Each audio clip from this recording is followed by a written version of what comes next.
শামসুল হক টুকু 2008 সালে পাবনা 1 আসন থেকে সংসদ সদস্য নির্বাচিত হন। পরে তিনি স্বরাষ্ট্র মন্ত্রণালয়ের প্রতিমন্ত্রীর দায়িত্ব পান। এরপর সেখান থেকেই শুরু হয় টুকুর ত্রাসের রাজত্ব। চাঁদাবাজি, নিয়োগ বাণিজ্য, নদীঘাট আর হাটবাজার দখল করে অনৈতিকভাবে কামিয়েছেন হাজার হাজার কোটি টাকা। ক্ষমতায় থাকাকালীন টুকু প্রতিপক্ষকে দমন করতে চালিয়েছেন নির্যাতন। এসব কাজে সহযোগিতার জন্য নিজের ছেলে আসিফ শামস রঞ্জনকে অবৈধভাবে বানিয়েছেন বেড়া উপজেলার আওয়ামী লীগের সভাপতি ও পৌর মেয়র। তাদের নানা ধরনের অপকর্মে আতঙ্কে ছিল এলাকাবাসী। মানুষের জমি কাটে বালু উত্তোলন করে বিক্রি করে শহ কোটি টাকা ইনকাম করা, এটাই তাদের উদ্দেশ্য ছিল। পেয়ারা বাড়ি ভাঙি দেখো, টাকা না দিলে পরে এখনই ঘর ভাঙবি। ওনাদের বিপক্ষে কেউ কথা বললেই দোকান তালা, ওনাদের বিপক্ষে কেউ কথা বললেই মসজিদ তালা।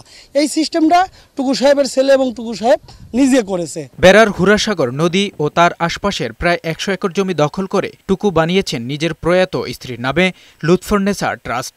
সুইমিং পুল বানানোর জন্য টুকু বাড়ির সামনের ইছামতি নদী দখল করে ভরাট করেছেন, কিন্তু গেল বছরের 5 আগস্টের পর কাজ এখনও বন্ধ রয়েছে।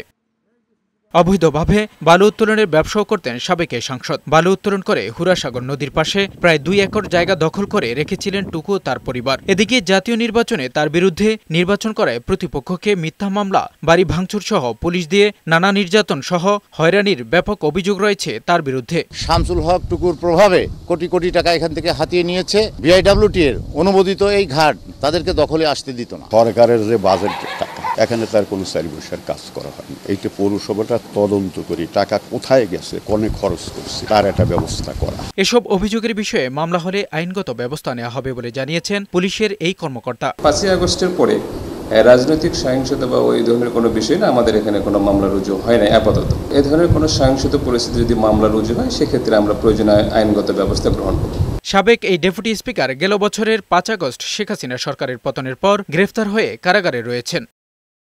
এমজে জুয়েল, বৈশাখী সংবাদ।